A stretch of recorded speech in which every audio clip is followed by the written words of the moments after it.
네, 안녕하십니까. 어, 닥타이스 2.0 PMO 김동영입니다. 오늘은 소프트웨어 개발 방법론 적용에 대해서 설명을 드리겠습니다. 오늘은 그 소프트웨어 개발 방법론의 관점에서 좀 설명을 드리겠습니다.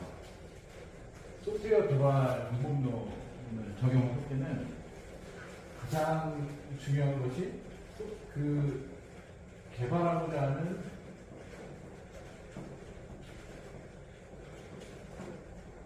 소프트웨어의 특성을 좀 잘 알아야 됩니다. 그래서 이 규모가 어느 정도 되는 것입니다. 이게 가장 기본적인 거고요. 그래서 우리가 어떤 인력이 또 취급되는지 좀 중요한 부분입니다. 기본적으로 이렇게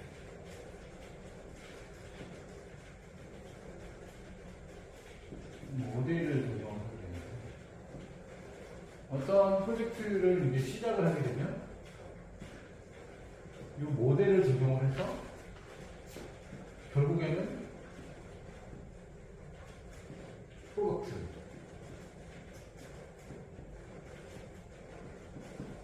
프로덕트를 산출해내는 결과물을 만들어내는 것이 요 이제 소프트웨어 가장 기본적인 방법론을 적용하기 위한 전제 조건입니다. 근데 이 모델을 어떻게 적용을 하느냐는 좀 다르죠. 이런 모델에 따라서 그래서 결과물들이 어떻게 나오는지 달라질 수가 있는데요. 가장 중요한 게 사실은 결과물입니다. 어떤 결과물을 만들어내느냐에 따라 모델 적용이 달라진다는 것이죠. 그래서 예를 들어서 가장 쉽게 말씀드리면 100억짜리 규모의 프로젝트를 뭐 하고 50명이 프로젝트 한다. 그리고 5억짜리 프로젝트를 뭐 한 5명이 한다. 요게 똑같은 모델을 적용할 수는 없다라는 것입니다. 그래서 보통은 인공지능 시스템을 구축을 하게 되면 이 절차가 데이터를 구축하고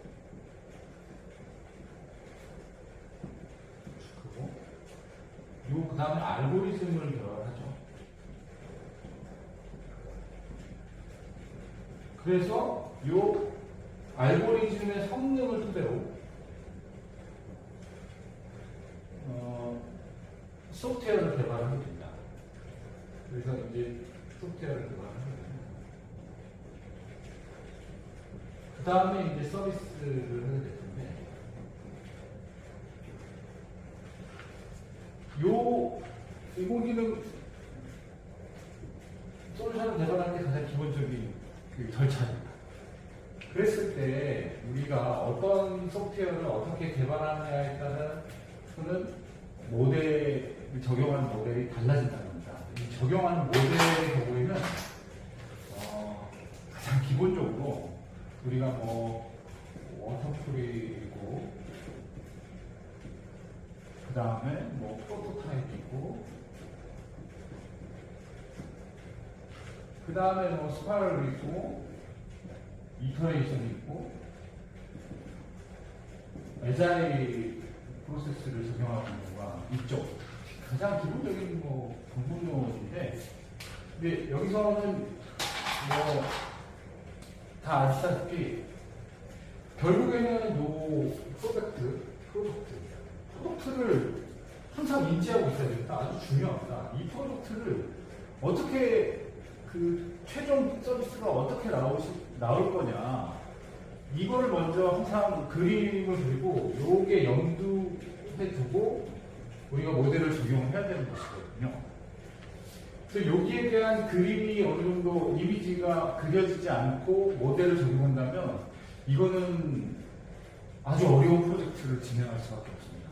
왜냐하면 계속해서 이 모델을 적용하기 전에 모델을 적용하고 난 전과 후에도 이걸 어떻게 만들 거에 고민을 해야 되거든요. 그래서 이 시점에 이 결과물들이 완전하게 그려지진 않지만 어느 정도 이 서비스는 이 서비스를 제공했을 때의 사용자, 고객이 어떻게 서비스를 받고 어떤 가치를 가질 수 있느냐를 전제로 해서 이 모델을 적용을 하는 것이죠. 그래서 기본적으로는 여기서 요구사항을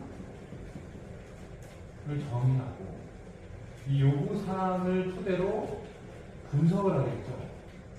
이 요구사항 토대로 분석을 하게 되면 일반적으로 여기서 이제 프로세스들이 정의가 됩니다. 프로세스가 정의가 되고 이 프로세스를 기반으로 해서 설계를 하게 됩니다. 설계는 뭐 화면단이 나오고 그다음에 데이터에 대한 설계를 하게 되죠. 요 설계를 기반으로 이제 우리는 코딩, 개발을 하게 됩니다. 즉 코딩을 하게 되고 그 다음에 요 개발을 가지고 테스트는 유닛 테스트, 그 다음에 통합 테스트는 별도로 인터페이스 테스트가 될 거고, 그 다음에 성능, 시스템 테스트, 성능. 요 테스트 과정을 거치고, 그 다음에 여기서 인수 테스트를 거쳐서 이행을 하게 됩니다. 이행은 뭐 시공 적용이 되겠죠. 그 다음에 그리고 나서 이제 뭐 최종 프로덕트로 가게 되는데 여기 모델 요거를 어떤 방법론을 적용하느냐에 따라 달라진다는 것이죠. 요 프로젝트 규모에 따라서 요거를 항상 결과물을 염두에 두고 요 모델을 적용을 할 수가 있어야 됩니다. 그래서 요 워터풀로 적용할지 프로토타입으로 갈지 스파이럴로 갈지 이터레이션으로 갈지 어자일로 갈지 요거는 프로젝트 전체적으로 어떤 가치를 제공할 솔루션을 만드냐 그게 어떤 규모냐에 따라서 달라진다는 것입니다. 요거를 염두에 두시고 요 세부적인 부분은 제가 별도로 다시 설명을 드리겠습니다. 앞서 그 소프트웨어 모델에 대해서 어떻게 적용하는지에 대해서 설명을 드렸는데요. 하나하나씩 개발 방법론의 종류에 대해서 설명을 드리고 각각의 특징들을 말씀을 좀 드리겠습니다. 먼저 이 포포스 모형 같은 경우는 이제 순차적으로 하향식 개발이 진행되는 생명주기 모델로 이해하기가 쉽고 관리가 좀 용이합니다. 다만 이제 딱딱 끊어서 진행을 해야 되기 때문에 요구사항 도출이 어렵고 그 각 단계별로 지연이 발생되면 계속해서 지연이 발생되는 문제가 있습니다. 프로토타입 같은 경우는 핵심적인 기능을 먼저 만들고 점진적으로 개발하는 방법인데요. 요구사항 도출이 좀 용이하고 의사소통이 향상이 됩니다. 왜냐하면 먼저 시제품을 개발해서 제시를 하기 때문에 고객과의 의사소통이 향상이 되지만 문제는 사용자가 완제품에 대한 오해가 있을 수 있고 이 프로토타입이 폐기돼야 되기 때문에 비용적인 문제가 발생을 할 수가 있습니다. 스파이럴 같은 경우는 폭포수와 프로토타입 모델의 장점에 위험 분석을 추가한 모델로 점진적으로 개발을 해서 실패 위험이 감소하고 피드백이 좀 용이하지만 아주 관리가 복잡합니다.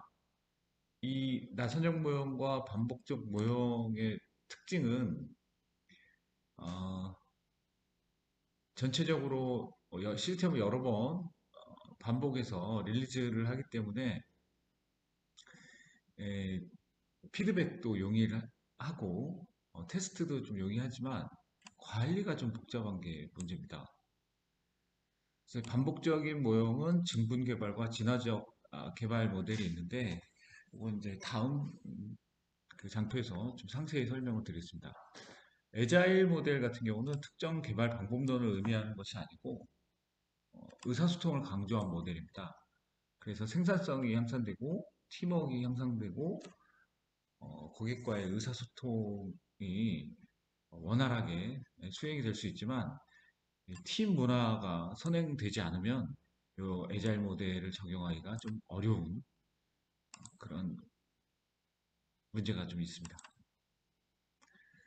워터풀 모델에 대해서 좀 상세히 설명드리면 이게 아주 오래된 그 모델인데요. 아직까지 이 워터폴을 적용하는 프로젝트가 많이 있습니다. 이제 계획부터 유지 보수까지 이렇게 단계적으로 진행하는 프로젝트로서 계획 단계는 상위 수준의 요구 사항을 분석을 하고 요구 분석 단계는 기능적, 비기능적 요구 사항을 정의를 해서 프로세스를 정의를 하게 됩니다. 그래서 이 프로세스를 기반으로 설계를 하고 이 구현 단계에서 UI 구현을 하게 되죠.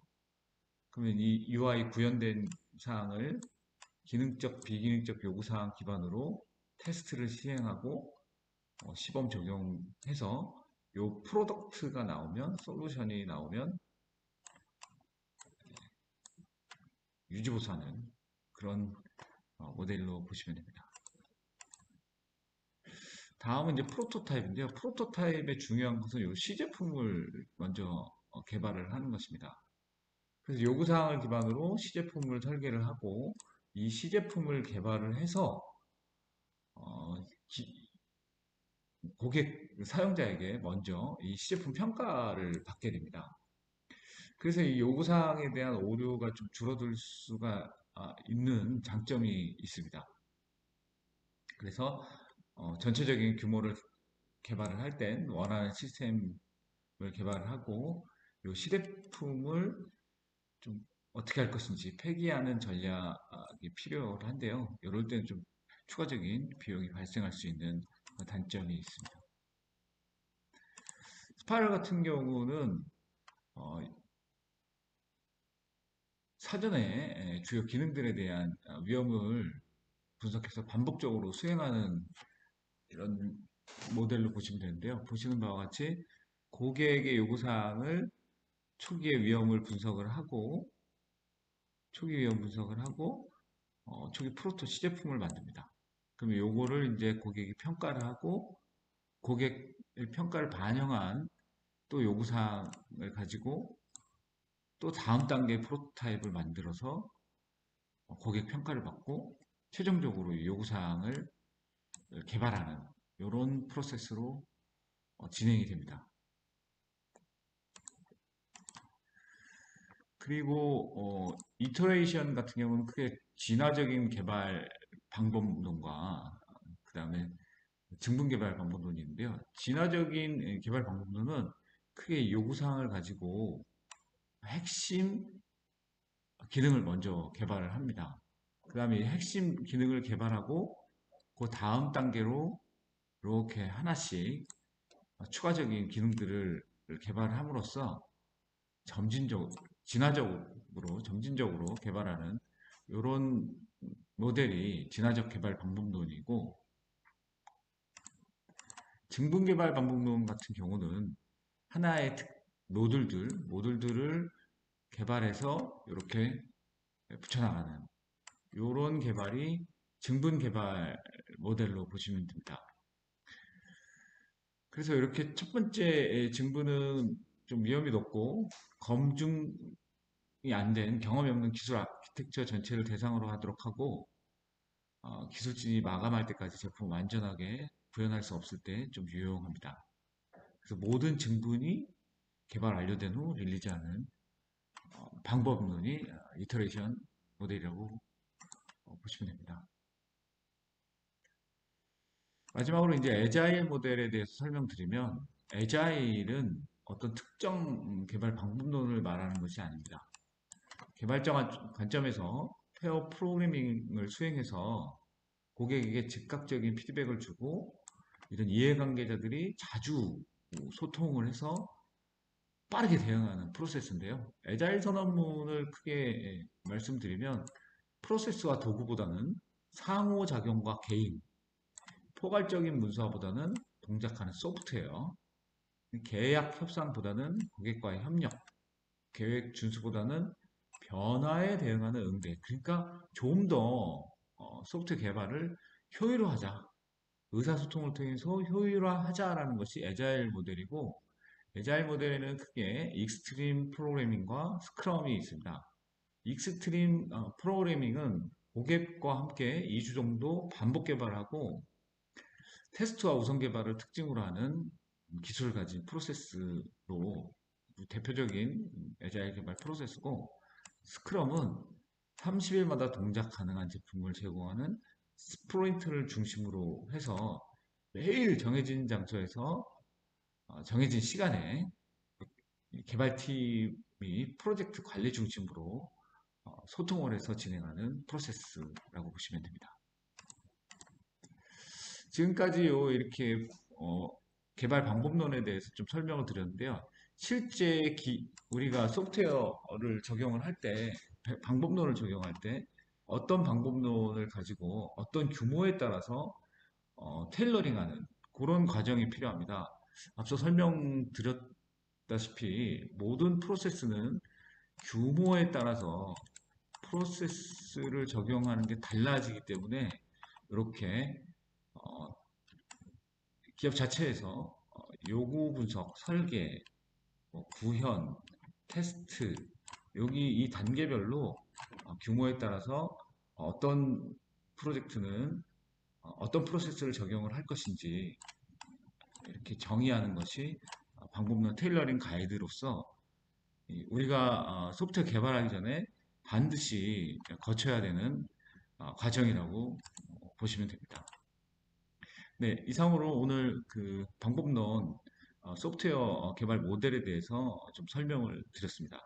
감사합니다.